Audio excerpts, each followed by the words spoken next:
Hello दोस्तों, कैसे हैं आप सब। आशा करता हूं कि आप सब ठीक होंगे। मैं योगेश आप सबका इजी एजुकेशन में स्वागत करता हूं।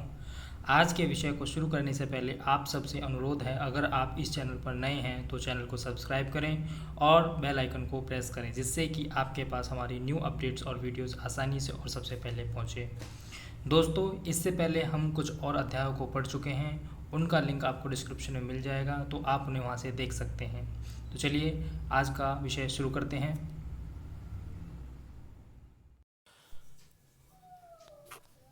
हमारा आज का जो विषय है वो है चैप्टर 13 चुंबकों द्वारा मनोरंजन। तो चलिए देखते हैं। पहेली तथा बूझो ऐसे स्थान पर गए जहां अपशिष्ट कूड़ा कबाड़ा पदार्थ के बड़े बड़े ढेर थे। कुछ प्रोत्साहक घटना घट रही थी। कूड़े के ढेर की ओर एक क्रेन जा रही थी। क्रेन ने इस ढेर की ओर एक गुटके को नीचे किया, फिर वह गुटका ऊपर उठने लगा। अनुमान कीजिए यह क्या हुआ।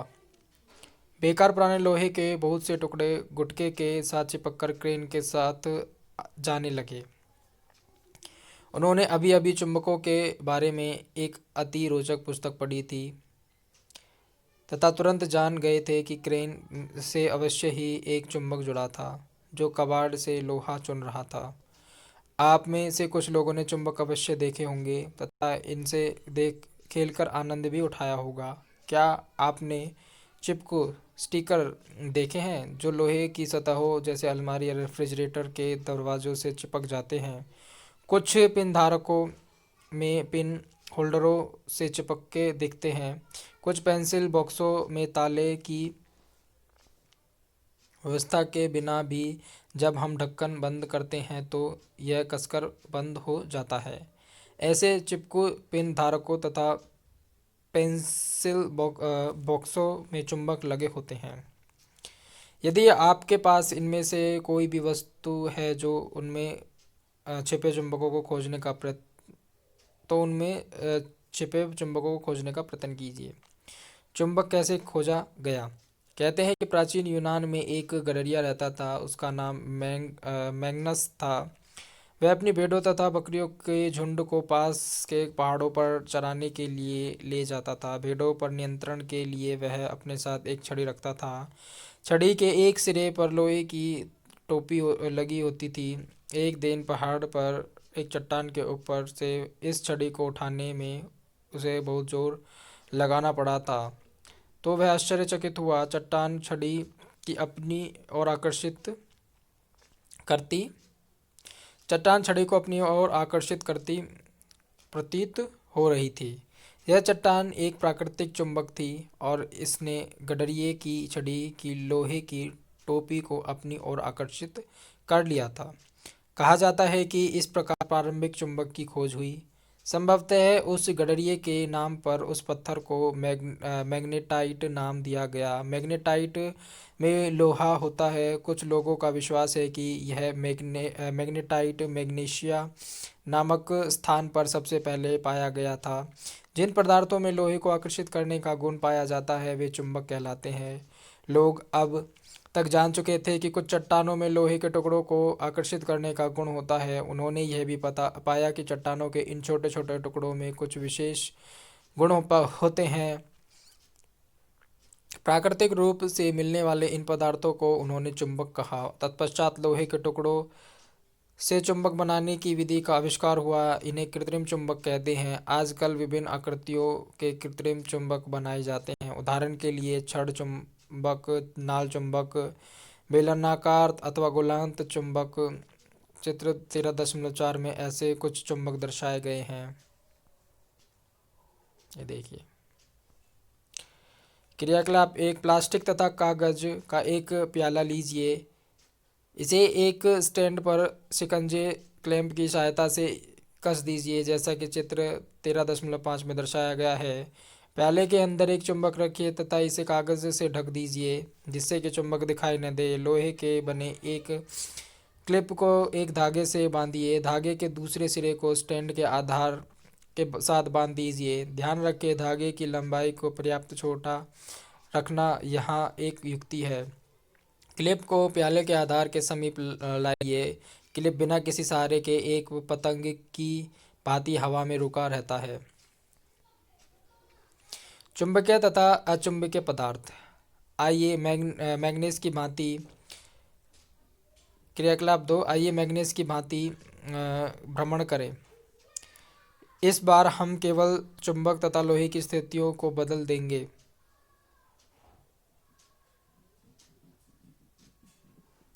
अब गडरिये की छड़ी के सिरे पर एक चुंबक होगा।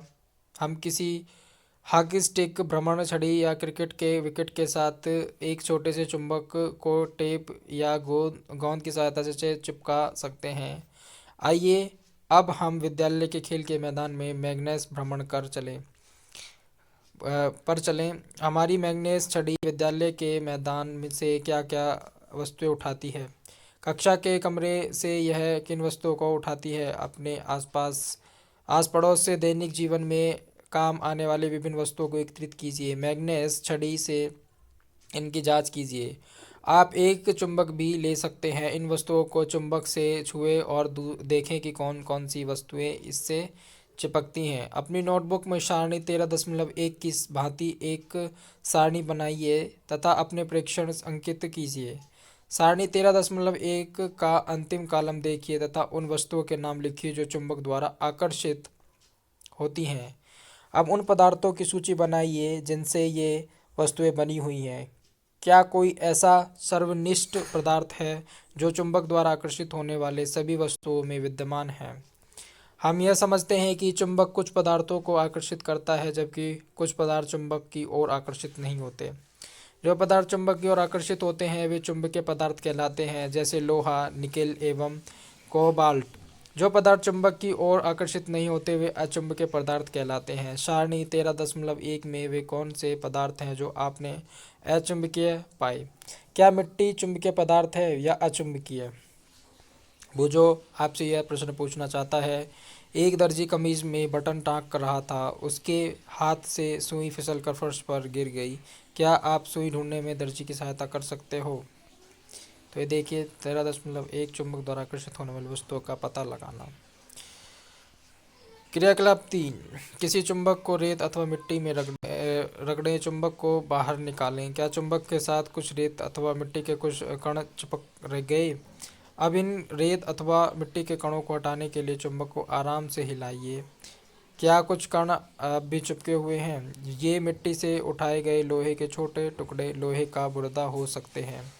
इस प्रकार के क्रियाकलाप द्वारा हम यह ज्ञात कर सकते हैं कि क्या किसी स्थान की रेत अथवा मिट्टी में लोहे कण विद्यमान हैं। अपने घर के पास, स्कूल में अथवा अवकाश के दिनों में भ्रमण किए गए स्थानों पर कि इस प्रकार क्रियाकलाप को करने का प्रयास कीजिए। क्या चुंबक से चिपके लोहे के बुरादे की तस्वीर चित्र 13.6 में दर्शाए गए किसी प्रकरण जैसी है? आपने जो ज्ञात किया है उसकी एक सारणी बनाइए। तो देखिए ये सारणी बनाइए, ठीक है। यदि आप इस सारणी को भरते हैं और इसे पहेली और भुजों के पास भेजते हैं तो वे देश के विभिन्न भागों की मिट्टी में पाए गए लोहे के बुरादे की मात्रा से तुलना कर सकते हैं। वे आपके साथ इस जानकारी को बांट सकते हैं। चुंबक के ध्रुव। हमने देखा कि मिट्टी में चुंबक रगड़ने पर लोहे के कण यदि उपस्थित हैं चुंबक से चिपकते हैं। क्या आप चुंबक से चिपकने के ढंग में कुछ विशेषता देखते हैं? क्रियाकलाप 4। एक कागज की शीट पर लोहे का बुरादा फैलाइए। इस शीट के ऊपर एक क्षण चुंबक रखिए। आप क्या देखते हैं? क्या लोहे का बुरादा चुंबक के सभी स्थानों पर एक समान रूप से चिपकता है? क्या आप चुंबक के किसी भाग में किसी अन्य भाग से अधिक लोहे का बुरादा चिपका हुआ देखते हैं?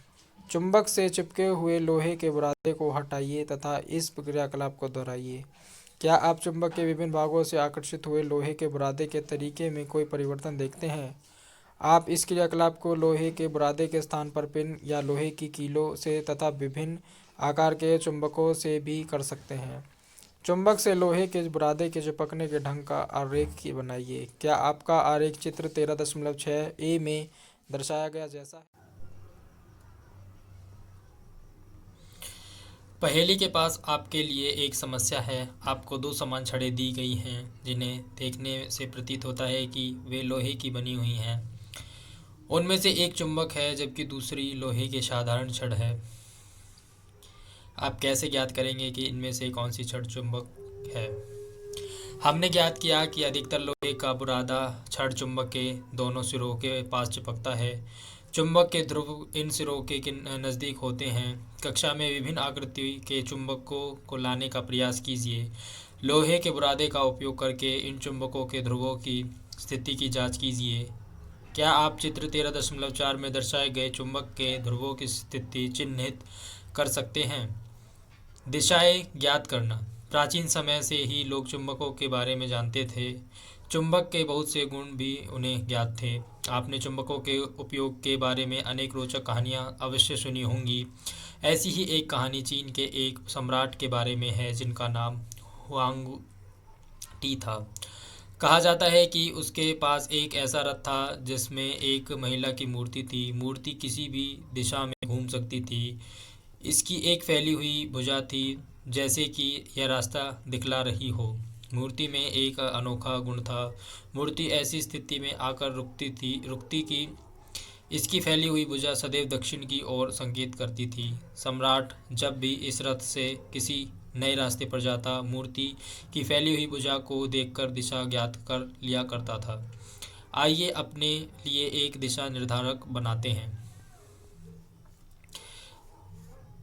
क्रियाकलाप 5। एक छड़ चुंबक लीजिए। इसके एक सिरे पर पहचान के लिए एक चिन्ह लगाइए। आप एक धागे को चुंबक के मध्य बिंदु से बांधिए जिससे कि इसे एक लकड़ी के स्टैंड पर लटका सकें। चित्र 13.9। यह सुनिश्चित कीजिए कि चुंबक प्रत्येक दिशा में स्वतंत्रता पूर्वक घूम सके। इसे विराम अवस्था में आने दीजिए। चुंबक की विराम अवस्था में इसके दोनों सिरों की स्थिति दर्शाने के लिए धरती पर दो बिंदु चिन्हित कीजिए। इन बिंदुओं को एक रेखा से मिलाइए। यह रेखा उस दिशा को दर्शाती है जिस दिशा में चुंबक अपनी विराम अवस्था की स्थिति में आकर रुकता है। अब चुंबक के एक सिरे को आराम से धक्का देकर घुमाइए तथा इसे विराम अवस्था में आने दीजिए। विराम अवस्था में इसके सिरों की स्थिति को दोबारा चिन्हित कीजिए। क्या अब चुंबक एक भिन्न दिशा दर्शाता है? चुंबक को एक दूसरी दिशा में घुमाइए तथा इसके विपरीत में आने की अंतिम दिशा को नोट कीजिए। क्या आपने देखा कि विराम अवस्था में चुंबक सदैव एक ही दिशा में रुकता है? क्या अब आप सम्राट के रथ की मूर्ति के रहस्य का अनुमान लगा सकते हैं? इस क्रियाकलाप को चुंबक के स्थान पर लोहे की छड़ और प्लास्टिक अथवा लकड़ी के स्केल से दोहराइए। इस क्रियाकलाप के लिए हल्की वस्तुओं का उपयोग मत कीजिए तथा जहां तीव्र वायु चल रही हो वहां से भी बचिए। क्या अन्य पदार्थ भी सदैव एक ही दिशा में विरामावस्था में आते हैं? हमने देखा कि स्वतंत्र लटका हुआ चुंबक सदैव एक निश्चित दिशा में विराम में आता है जो उत्तर दक्षिण होती है। जहां आप यह प्रयोग कर रहे हैं वहां प्रातः उगते हुए सूर्य की दिशा का उपयोग कर पूर्व दिशा का अनुमान कीजिए। यदि आपका चेहरा पूर्व की ओर है तो आपके बाईं ओर उत्तर होगा। दिशा निर्धारण के लिए सूर्य का उपयोग एकदम ठीक नहीं हो सकता, परंतु यह विधि आपके द्वारा खींची गई रेखा के पर उत्तर दक्षिण दिशा अंकित करने में सहायक सिद्ध हो सकती है।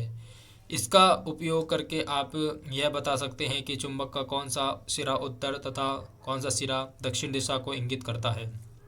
उत्तर की ओर निर्देश करने वाले सिरे को चुंबक का उत्तरोन्मुख सिरा अथवा उत्तरी ध्रुव कहते हैं।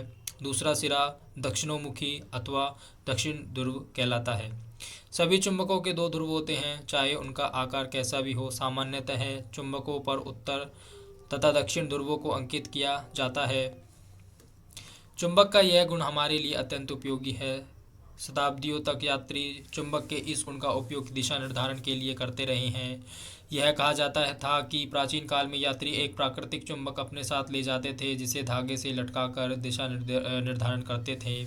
तत्पश्चात चुंबकों के इस गुण पर आधारित एक युक्ति विकसित हुई। यह कंपास दिक् सूचक के नाम से भी जाना जाता है। कंपास सामान्यतः कांच के ढक्कन वाली एक छोटी डिब्बी होती है। एक चुंबकित सुई डिब्बी के अंदर एक धुरी पर लगी होती है जो स्वतंत्रतापूर्वक घूमती है। कंपास में एक डायल भी होता है जिस पर दिशाएं अंकित होती हैं।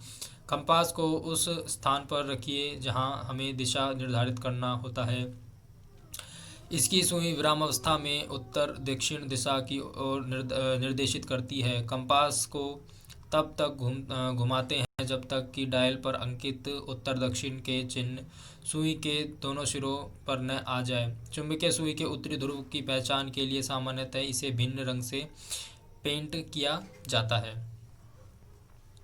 अपना चुंबक स्वयं बनाइए। चुंबक बनाने की अनेक विधियां हैं। आइए हम सरलतम विधि सीखें। लोहे का एक आयताकार टुकड़ा लीजिए, इसे मेज पर रखिए। अब एक छड़ चुंबक लीजिए तथा इसका कोई एक ध्रुव लोहे की छड़ के एक सिरे पर रखिए। चुंबक को बिना हटाए इसे लोहे की छड़ के दूसरे सिरे तक ले जाइए। चुंबक को उठाइए तथा उसी ध्रुव को लोहे के टुकड़े के प्रारंभिक सिरे पर वापस ले आइए। इसी प्रकार चुंबक को लोहे की छड़ के अनुदिश बार बार ले जाएं। इस प्रक्रिया को लगभग 30-40 बार दोहराइए। जांच लीजिए कि क्या लोहे की छड़ चुंबक बन गई है। इसके लिए कोई पिन अथवा लोहे का बुरादा इसके समीप लाइए। यदि यह चुंबक नहीं बना तो इस प्रक्रिया को कुछ देर तक और जारी रखिए। ध्यान रखिए कि चुंबक का ध्रुव तथा इसे लोहे की छड़ पर रगड़ने की दिशा बदलनी नहीं चाहिए। आप लोहे की कील, सुई अथवा ब्लेड आदि को भी इसी प्रकार चुंबक बना सकते हैं। अब आप जान गए हैं कि चुंबक कैसे बनाया जाता है। क्या आप अपने लिए कंपास बनाना चाहेंगे? क्रियाकलाप 6। छड़ चुंबक के उपयोग से लोहे की सुई को चुंबकित कीजिए। अब इसे किसी छोटी कार्क अथवा फोम के टुकड़े में निविष्ट कीजिए। इसे पानी से भरे प्याले अथवा टब में तैराइए। यह सुनिश्चित कीजिए कि सुई पानी को न छुए। अब आपकी कंपास कार्य करने के लिए तैयार है। तैरती कार्क पर लगी हुई सुई की दिशा नोट कीजिए। सुई लगी कार्क को विभिन्न दिशाओं में घुमाइए। जब बिना घुमाए कार्क तैरने लगे तो सुई की दिशा पुनः नोट कीजिए। क्या कार्क का घूमना बंद होने पर सुई सदैव एक ही दिशा दर्शाती है? चुंबकों के बीच आकर्षण तथा प्रतिकर्षण। आइए चुंबकों से एक अन्य रोचक खेल खेलें। 2 छोटी खिलौना कारें लीजिए तथा उन पर ए एवं बी अंकित कीजिए। प्रत्येक कार के ऊपर लंबाई के अनुदिश रबड़ बैंड से एक चुंबक लगाइए। कार ए में चुंबक का उत्तरी ध्रुव अग्रभाग की ओर रखिए। कार बी में चुंबक विपरीत दिशा में रखिए। अब दोनों कारों को एक दूसरे के समीप रखिए। चित्र 13.13। आप क्या देखते हैं? क्या कारें अपने स्थान पर रहती हैं? क्या कार एक दूसरे से दूर जाती हैं? क्या कारें एक दूसरे की ओर चलकर टकराती हैं? अपने प्रेक्षणों को सारणी 13.3 में दर्शाए अनुसार लिखिए। अब खिलौना कारों को एक दूसरे के समीप इस प्रकार रखिए कि कार ए का पश्च भाग कार बी के अग्रभाग के सम्मुख रहे। क्या ये पहले की तरह चलती है? जिस दिशा में अब कारें चलती हैं उसे नोट कीजिए। अब कार ए और बी कार बी के पीछे रखिए तथा प्रत्येक स्थिति में चित्र 13.14 उनके चलने की दिशा नोट कीजिए। अब कार बी का पश्च भाग कार ए के पश्च भाग की ओर रखकर इस क्रियाकलाप को दोहराइए। प्रत्येक स्थिति में अपने प्रेक्षण लिखिए। इस क्रियाकलाप से हम क्या देखते हैं? क्या 2 समान ध्रुव परस्पर आकर्षित या परिकर्षित होते हैं? असमान ध्रुव क्या करते हैं? परस्पर आकर्षण या प्रतिकर्षण। बुझो आपसे यह पूछना चाहता है कि किसी चुंबक को कंपास के समीप लाने पर क्या होगा। चुंबकों का यह गुण एक चुंबक को लटकाकर तथा एक दूसरे चुंबकों के उत्तरी तथा दक्षिणी ध्रुव को एक एक कर इसके समीप लाकर भी देखा जा सकता है। कुछ चेतावनियाँ। यदि चुंबक को गर्म किया जाए, हथौड़े से पीटा जाए या ऊंचाई से गिराया जाए तो वह अपने गुण खो देता है। यदि चुंबक को उचित रख रखाव न हो तब भी ये समय के साथ क्षीण हो जाते हैं। छड़ चुंबकों को सुरक्षित रखने के लिए उनके जड़ों के असमान ध्रुवों को पास रखा जाना चाहिए। इन चुंबकों को लकड़ी के टुकड़े से पृथक करके उनके सिरों पर नरम लोहे के 2 टुकड़े लगाने चाहिए। नाल चुंबक का भंडार करने के लिए इसके ध्रुवों के संपर्क में लोहे का एक टुकड़ा रखना चाहिए। अपने चुंबक को cassette, mobile, television, music system, CD तथा कंप्यूटर से दूर रखें। तो यह था आपका अध्याय। इसमें हमने क्या क्या चीज़ें सीखी।